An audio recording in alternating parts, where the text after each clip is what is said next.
here's the limit definition for the derivative of sine of x, which is equal to limit as h approaches 0 of sine of x plus h minus sine of x over h. So again, this is the derivative of sine of x, which is cosine of x, but we're actually proving it.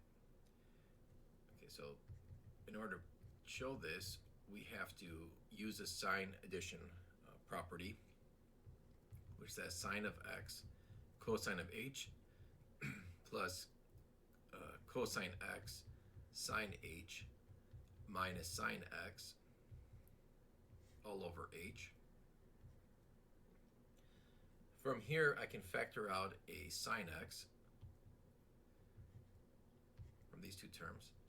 So I have limit h approaches 0, sine x cosine h plus or minus 1, and then plus cosine x sine h all over h.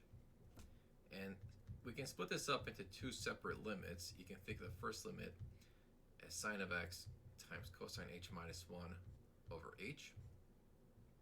I'm purposely going to write it like this, plus limit h approaches 0, cosine of x times sine h over h. Notice that a limit here depends on h, and this is x. So you can technically factor out the sine x and cosine x and just focus on what's in the parentheses. So both of these limits over here are something that we're supposed to know. This is going to be 0 and this is going to be 1. It's one of the first things you learn about limits. So these are common ones. So the first one, you have sine of x times 0.